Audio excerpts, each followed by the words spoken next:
शांति ओम शांति ओम शांति।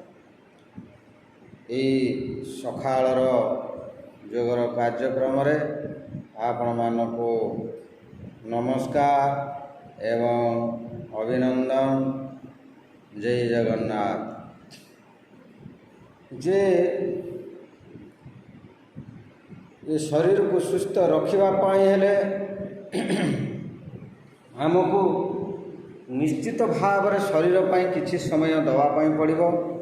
आपण माने प्रतिदिन सकाळे जदि आपण शरीर पर बेसी नुहे 5 ରୁ 15 मिनिट पर्यंत जदि आपण शरीर पर समय दियंती ताहले आपण को जीवन सारा रोग हबार नहीं। कथार अच्छी आपण स्वास्थ्य आपण हाथ में, निज स्वास्थ्य निज हाथ में। से जहाँ भी हेले शरीर रूपी गाड़ी को निश्चित भाव आम सुस्थ रखापी हेले आमे तापाई किसी समय दवापाई पड़ी था। जमी गोटे गाड़ी को ड्राइवर चलैया पूर्व धुआ पोछा जत्न नहीं सारा परे तापर गाड़ी की नहीं भ्रमण करने जाए। से शरीर रूपी गाड़ी बहुत मूल्यवान। आपण माने जो गाड़ी किणुचंती से गाड़ी 20 लाख 50 लाख कोटिए 2 कोटी कि 5 कोटी टंका हम। आपण माने जानिचंती कि ये शरीर रूपी गाड़ीर दाम 350 कोटी टंका। आकु आम जदि जत्न रे रखिबा निश्चित भाव में अधिका दिन लास्टिंग करिवो। आपण माने जानिछंती कि ये शरीर आपण माने जदि एबे ठारू योग प्राणायाम व्यायाम आदि करिवे निश्चित भाव में आपणकर आयुष 30 ରୁ 40 वर्ष अधिका हो। आपण मानक हार्ट चोक हबार नहीं, ब्रेन स्ट्रोक हबार नहीं, किडनी स्ट्रोक हबार नहीं, भेन स्ट्रोक हबार नहीं। निश्चित भाव में आपण शरीर दीर्घायु हो। सेथिपाई आपण मानक मोर विनम्र अनुरोध ये बिचरा शरीर पाई आपण टिके समय दियंतु। पान बीड़ी सिगारेट गुटका मद आकु सबू आपण वर्जन करी ये शरीर को सुस्थ रखंतु। आपण माने जानिथिबे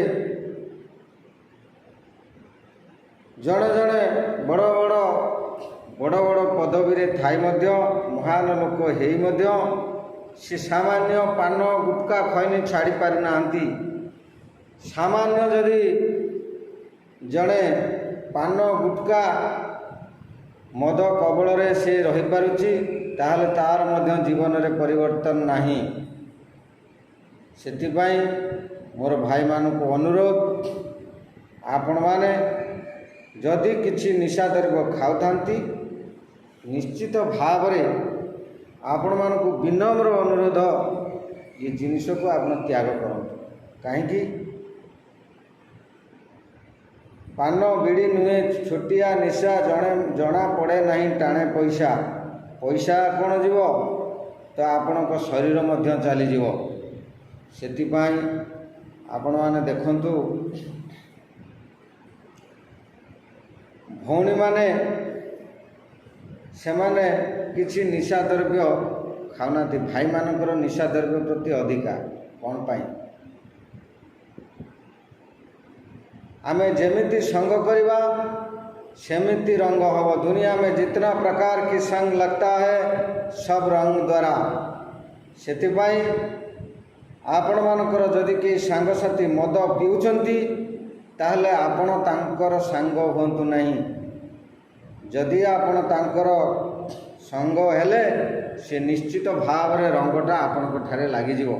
आपण मानको गोटे छोटिया कहानी कहूची।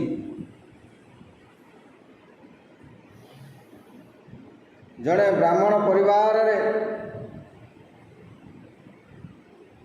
ଜଣେ ଯୁବକ ଜନ୍ମ ନେଇଥିଲା। ସେ ଯୁବକଟି ବହୁତ ଶିକ୍ଷିତ, ଜଣେ ଇଞ୍ଜିନିୟର ଅଟନ୍ତି। ତାଙ୍କର ସବୁ ଗୁଣ ଭଲ, କିନ୍ତୁ ସେ ମଦ ପ୍ରଚୁର ପିଅନ୍ତି। ତାଙ୍କର ଗାଁ ଲୋକ ସବୁବେଳେ ତାଙ୍କ ବାପାଙ୍କ ପାଖରେ ଯାଇକି କହିଲେ ଯେ ଆପଣ ଗୋଟେ ବ୍ରାହ୍ମଣ ପରିବାରର ଲୋକ, ଯେ ଆପଣଙ୍କର ପୁତ୍ର ଯଦି ଏଇଭଳି ମଦ ପିଉଛନ୍ତି ତାହେଲେ ଆମ ଗ୍ରାମର ବଦନାମ ହେଉଛି ଏବଂ ଆପଣଙ୍କ ବ୍ରାହ୍ମଣ ପରିବାରର ମଧ୍ୟ ମର୍ଯ୍ୟାଦା ହାନି ହେଉଛି। ସେଠୁ ତାଙ୍କ ବାପା ଯାଇ ଦିନେ ପୁଅକୁ ପଚାରିଲେ, କହିଲେ ବାପାରେ ତମେ ମଦ ପିଉଛ, ଗାଁର ଲୋକମାନେ ଆସି ଆମକୁ କହୁଛନ୍ତି, ଆମେ ବି ମଧ୍ୟ ବ୍ରାହ୍ମଣ ପରିବାରର ଲୋକ, ଆଉ ଏସବୁ ମଦ ପିଇବା ଦ୍ୱାରା ଆମର ସମ୍ମାନ ହାନି ହେଉଛି। ବାପା ତୁ ମଦ ଛାଡ଼ିଦିଏ। ବହୁତ ବୁଝେଇଲା ପରେ ତାଙ୍କର ପୁତ୍ର କହିଲେ ଯେ ବାପା ମୁଁ ବହୁତ ଚେଷ୍ଟା କରୁଛି ମଦ ଛାଡ଼ିବା ପାଇଁ, କିନ୍ତୁ ଚେଷ୍ଟା କଲା ସତ୍ତ୍ୱେ ବି ମୁଁ ଛାଡ଼ି ପାରୁନାହିଁ।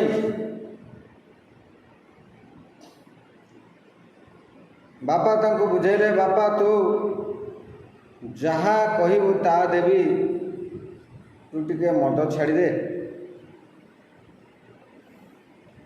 ପୁଅ କହିଲେ ବାପା ମୋର ଗୋଟେ କଣ୍ଡିସନ୍ ଅଛି। ଠିକ୍ ଅଛି, ମୁଁ ଯଦି ମଦ ଛାଡ଼ିବି ତାହେଲେ ଛାଡ଼ିବା ପୂର୍ବରୁ ମୋର ଗୋଟେ କଣ୍ଡିସନ୍ ଅଛି। କ'ଣ ନା, ପୁଅ କହିଲେ ବାପା ଯେଉଁଦିନ ମଦ ଛାଡ଼ିବି ସେଇଦିନ ଆମେ ଦୁଇ ଜଣ ସାଙ୍ଗ ହୋଇ ପିଇବା। କହିଲେ ଯଦି ଏ ସବୁଦିନ କହୁଛି ମଦ ଛାଡ଼ିଦେବ, ଆଉ ଥରେ ଯଦି ମୁଁ ପୁଅ ସାଙ୍ଗରେ ପିଇଦେଲେ ତାହେଲେ କିଛି ଅସୁବିଧା ନାହିଁ। ବାପା ମଧ୍ୟ ପୁଅର କଥାରେ, ପୁଅର କଣ୍ଡିସନରେ ରାଜି ହେଲେ। ଠିକ୍ ଅଛି, ତାଙ୍କର ଦିନ ଧାର୍ଯ୍ୟ ଠିକ୍ ହେଲା। ସେଦିନ ମଦ ଆସିଲା, ମାଂସ କଷା ହେଲା। ବାପ ପୁଅ ମିଶି ମଦ ପିଇଲେ। ପିଇ ସାରିଲା ପରେ ଯେତେବେଳେ ବାପାଙ୍କୁ ନିଶା ହେଇଗଲା, ସେତେବେଳେ ବାପା କହିଲେ ପୁଅ ତୁ ମଦ ଛାଡ଼େ ବା ନ ଛାଡ଼େ, ମୋର ଆଜିଠାରୁ ଷ୍ଟାର୍ଟ ହେଲା।